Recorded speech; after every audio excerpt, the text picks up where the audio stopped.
stand on the hill, not for a thrill, but for the breath of a fresh kill. And never mind the man who contemplates doing away with license plates. He stands alone, anyhow, baking the cookies of discontent by the heat of the laundromat vent, leaving his soul. Then, like poetry, I go dot, dot, dot. You know, kind of off-center. Then I drop down. Then I go, leaving his soul, pardon the waters of the medulla oblongata of mankind. Folks, I'd like to welcome you back onto the Starship for another rant, another episode of the show. And to be honest with you, this one is going to be more celebratory because a lot of what I'm going to discuss tonight has to do with we're finally seeing the coming apart and the pieces starting to fly in the crime syndicate that is the colleges and universities in the United States. They are absolutely in meltdown mode, and the thing that kind of put me off onto this rant was a video I saw on YouTube, and it features none other than the NYU professor Scott Galloway. This fellow, I'll be honest with you folks, he is absolutely just annihilates the colleges and college admissions and just the entire system, folks. Is completely falling apart. A huge number of graduating high school seniors are looking at taking a gap year, a gap year, and it is just not a good situation. Well, to be honest, it is a brilliant situation because this system needs to fall apart. It needs to, and I'm gonna kind of riff off of a lot of what Scott Galloway talks about, because colleges and universities are basically a luxury brand. They have priced themselves out of most people's price range, and there's been this massive scam to suck as much college tuition money out of society as possible, and it has been perpetuated by criminals. These folks absolutely deserve to be prosecuted for defrauding society with these ridiculous scams, folks. This selling of a narrative to people that they have to have a college degree has been something that is just has nauseated just our entire psyche as a nation, folks. We cannot sustain this any longer.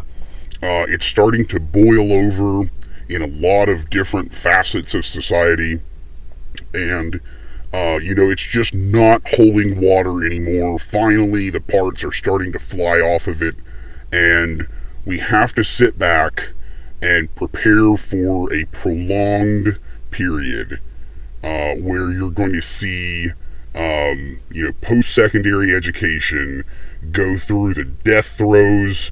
There are going to be convulsions, industry-wide convulsions, hemorrhaging of employees, and you're going to see this funneling effect of having these huge online classes and these educators being just completely inundated with students, and you're going to see substandard methods being used there is no way, there's no way, folks, that post-secondary education is not going to completely crumble into just itself. It is a house of cards.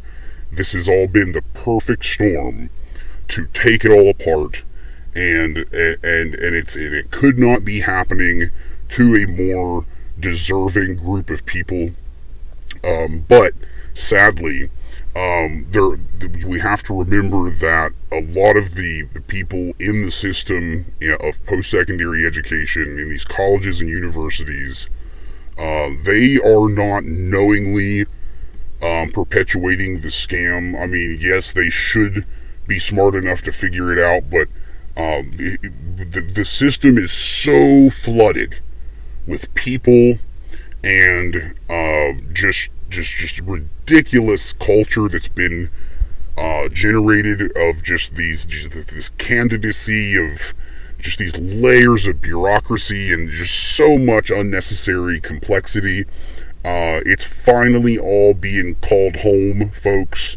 There is as Scott says in his YouTube interview, a calling of the herd. You're going to see these top universities make it out just fine because they have waiting lists of people just begging to be let into to their system, so that they can become, have that luxury brand college degree. But we're going to see, to be honest, we're going to see a huge cheapening of all education. There's no substitute, folks. There's so many things in education that require one-on-one, hands-on instruction. It's just not sustainable long-term, and it's simply it's sad because so much of society is kind of upside down right now, and the children are going to suffer immensely from just the lack of preparedness and the lack of foresight by all of the folks that are, currently, I would say 30 and above. We all share responsibility in this ridiculous situation that we find ourselves in. We put into power people who are brazenly corrupt, and just the entire system reeks of apathy, voter apathy, and just a society that has embraced being trolls, and it just this lack of respect for experts.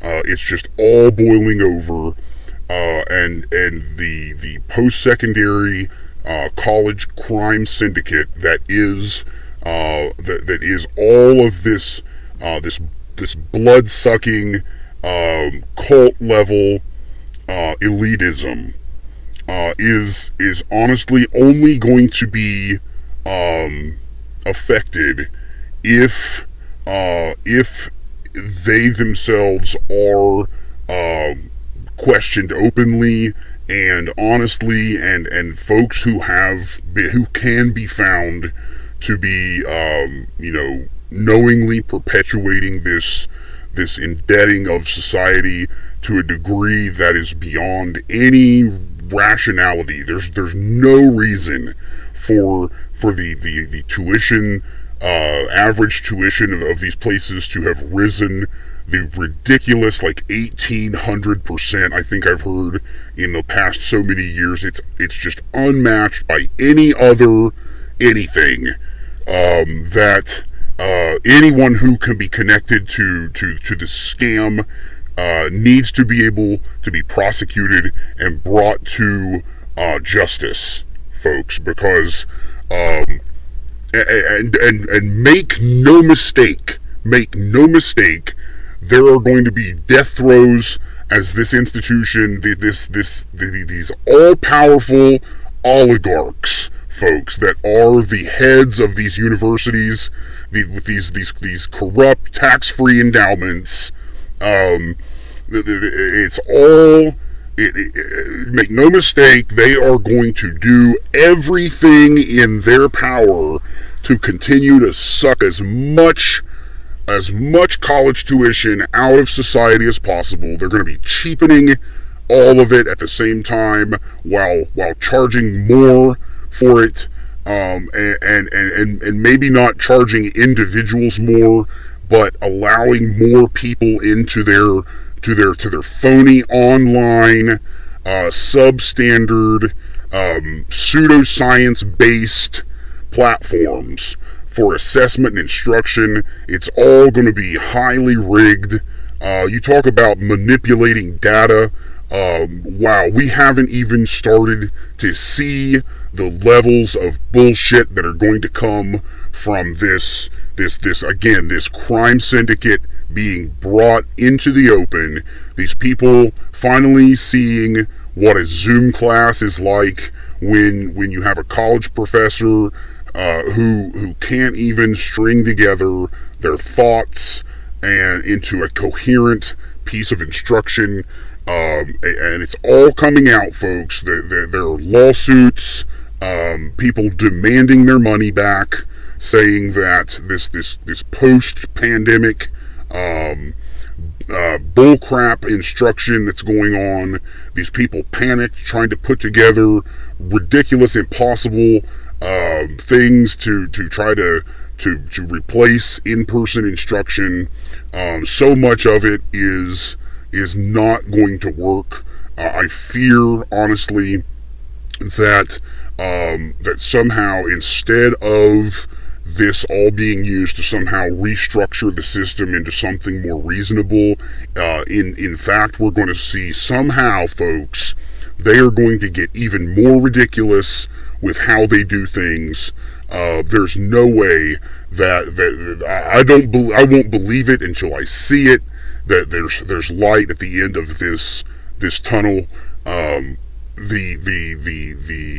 oligarchs that are higher education, they are not going to go out easy. They are going to put up a huge fight, and the only thing that I can say is that we're going to be here to document the downfall of everything pertaining to teaching and education at large. The channel was founded on the idea, again, I'll go back to this because it's important, that we reject the blue pill. We're not going to stand around and have unrealistic expectations for things that we see that have glaring problems, and we're going to be comfortable with the idea of taking the red pill and bringing out into the open the things that are wrong with education, with public education, and I'm okay with opinionating and looking at how post-secondary education is going to be affected by a lot of the things that will affect K through 12 public education, because that post-secondary level has structured the secondary level to a degree so much that everything is dominated now in high schools regarding college admissions, and there's just this narrative that never goes away that everybody has to get a degree, and that is resulting in the downfall of the crime syndicate, and we have to be prepared for all of the different levels of that coming apart. It's not going to happen quickly, but the changes are going to be happening at a rapid rate. But I'm afraid the how they affect the structure of it all is going to be something that takes possibly years to shake out. And again, we're going to be here to document the crash. We're going to be here to watch the pieces fly off of public education and post-secondary college level education the whole way down, folks, because it is never, ever going to work anymore the way that they're trying to make it work. It's simply not not feasible. And a lot of times I'll go ahead and I'll wrap this up. But a lot of times I leave myself I kind of leave myself questioning, could I have offered, some optimism, or is there something I could say that would offer solutions? And I'll go ahead and add that. I think everybody needs to take a breath and have some faith that, within a couple years, this will sort of naturally, we will have a better handle on it. And I think that the bigger picture than what, like, when a vaccine is coming or how that will even affect anything meaningfully, the bigger picture is what this all does to the psyche, to the young people, and how they are going to change their outlook on the world. And it's going to have a lot of unforeseen consequences that we right now just cannot predict. That's why it's also interesting. That's why the channel is not going to go away, even though I resigned from teaching after 7 years of service to my country, serving as a high school science teacher in 2 different states. I am not going away. We are going to continue the ride, folks. I'm going to need a blood pressure cuff just thinking about how it is all falling apart. And I wish that you would like the video, share it if you dare, and I will catch you on the next episode of Renegade Teacher. I'm going to go ahead for tonight and say goodbye.